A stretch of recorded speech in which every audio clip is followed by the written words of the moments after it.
Hi guys, it's Carnisha and I'm back with another video. Thank you so much for coming to my channel. If you'd like to hear my thoughts on a good juicy topic like blended families, please stay tuned.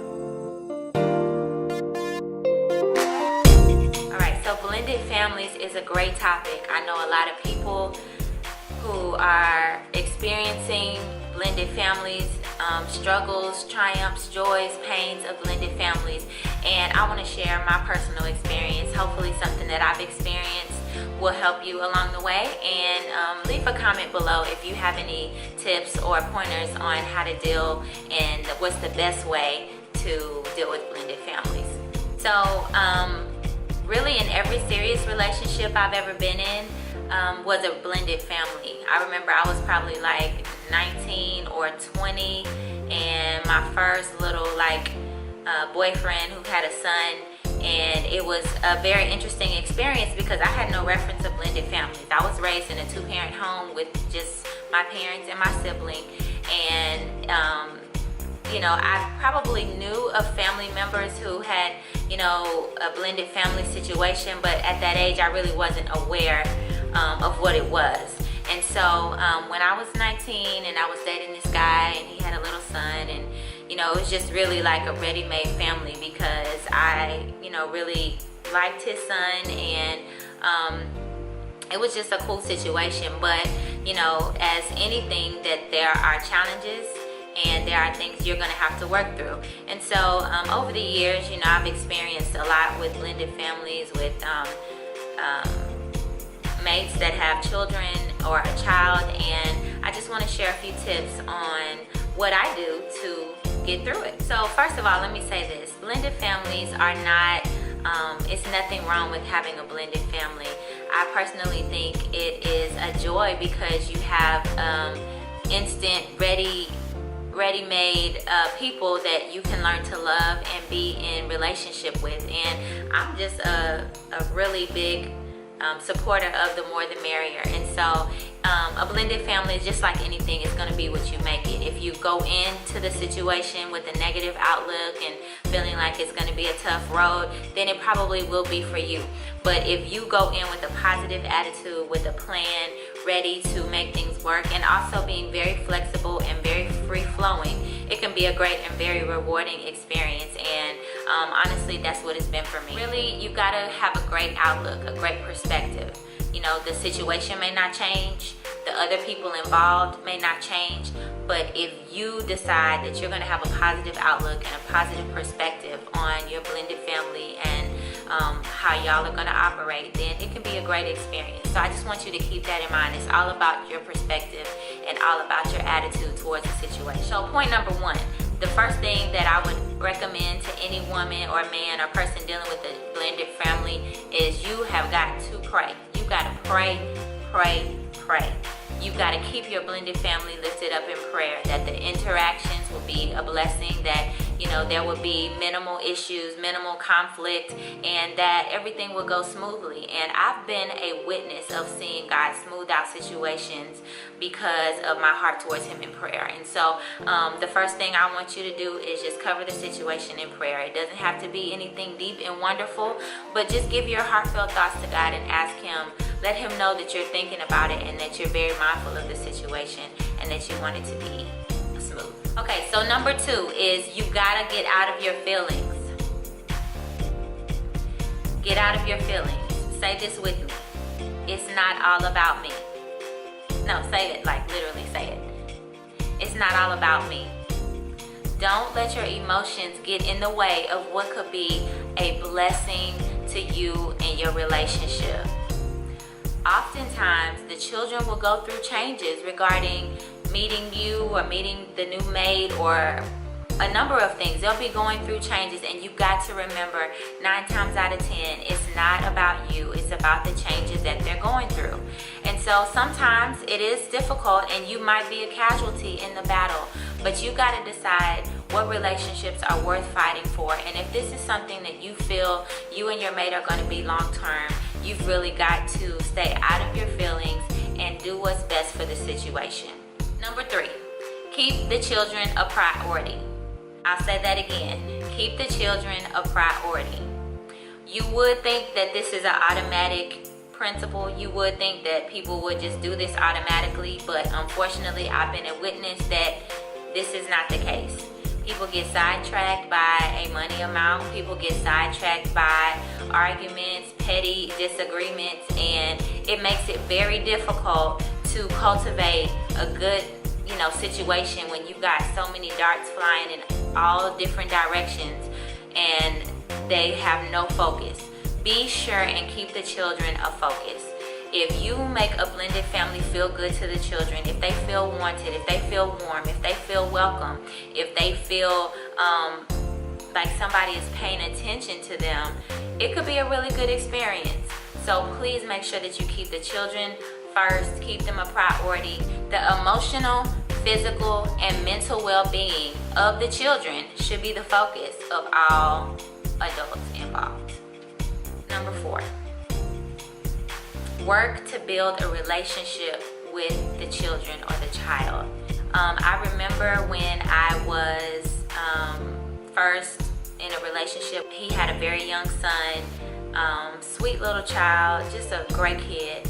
And because of his age, our relationship really budded very naturally because he was young. And so he knew me from a very, very young age.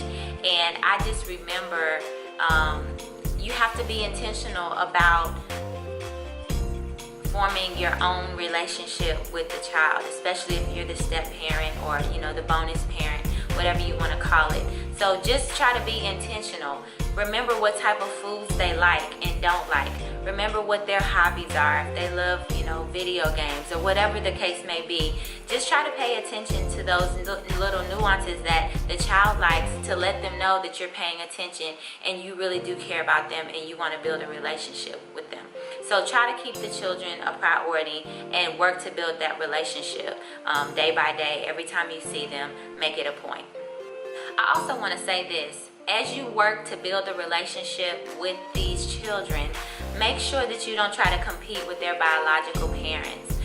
This is something very important, and which is why a lot of people get offended in blended family situations, because they feel that they're trying to be replaced. They feel that people are overstepping their boundaries, and I get it. I get it. So make sure you don't try to compete with the biological parent. Just build your own relationship. You can be their special friend, their bonus parent, or whatever you want to call the relationship. But make sure you build your own relationship, respect the boundaries, and just be there for them when they need you, because they will at some point need you. Point number 5, you and your mate have got to present a united front. What do I mean by that? It's crucial that you and your mate support each other in front of the family, in front of the family unit.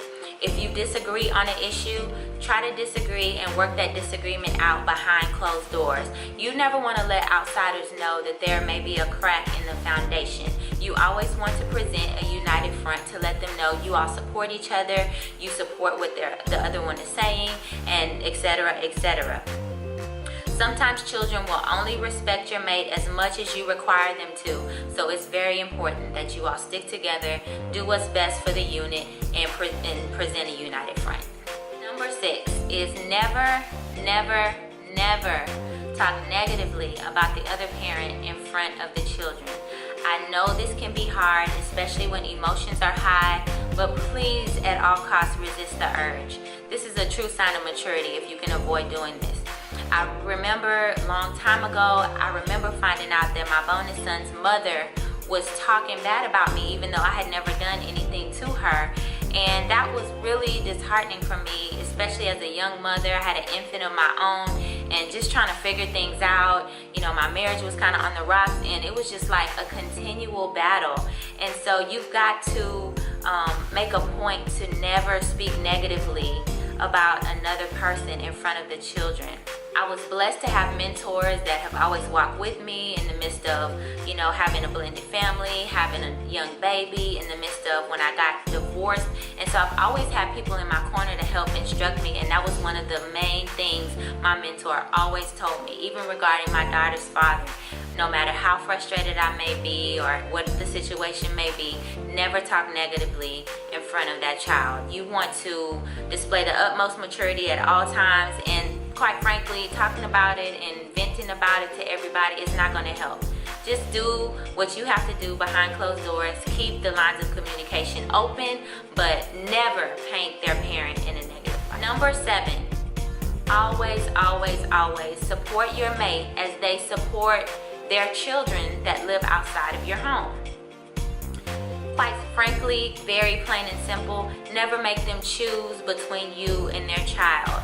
Remember, having children, whether biological or bonus, requires you to be selfless. So don't make them choose. Number 8, this is very important, guys. Always create protected adult time to nurture and love on your mate. Nurturing your relationship outside of a family setting is going to be very important. You know, we need adult time. Everyone needs adult time, whether you just want to light a candle, drink some wine, have some pillow talk, whatever you would like to do to nurture that time. If you would just, the two of you are able to take a walk, or the two of you are able to go see a movie, whatever that may be. Family time has its place, but you also need to nurture the relationship one-on-one. There are thoughts, there are dreams, there are conversations that need to be had that don't need to be had in front of everyone. And so sometimes just find some ways to cultivate your relationship, have some one-on-one time. There are so many things you can do. You can send a cute text, you can leave a little note in their lunchbox, you can anticipate, always think about ways to anticipate the next time that y'all can steal away, and that will go far. The tighter your unit is between the two of you, the better you'll be for the group collectively. Always make them feel important amongst all the other urgent things that have to be done. So number 9, make every attempt to be at peace with the child's other parent in spite of the issues. So listen, your girl could write a book about this. I could go on and on and on about this. There have been a lot of instances. I've been in a lot of crazy situations regarding baby mamas and blended families and baby daddies and all kind of stuff. My rule is never initiate trouble. Pray for the other parent, and more importantly, let the authorities handle what you can't handle, because your girl will call the police in a hot minute, okay? Keep doing what is right no matter what. Always do what's right no matter what the other people do. I personally love letting people act a fool by themselves. While they're beefing with you, keep your focus on your relationship and your children. Most likely their attacks on you have nothing to do with you. You're just an easy target. Some people live for drama, so just keep pushing and do what's right. Number 10, create boundaries within your family unit. Build a strong fortress around your family. Keep the love in and keep the hate and the foolishness and the drama out.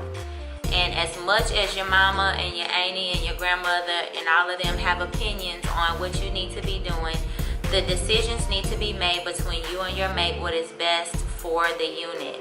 So continue to seek God, keep everything lifted in prayer for the best direction for you and your squad, and y'all can have great success. So those are my thoughts on blended families. Hey, I'm not perfect, but I'm always sharing my own personal experience because I would like to help somebody avoid some of the pitfalls that I've had to make. So if you have any tips on blended families, any great things that you have implemented that have helped you, leave them in the comments below.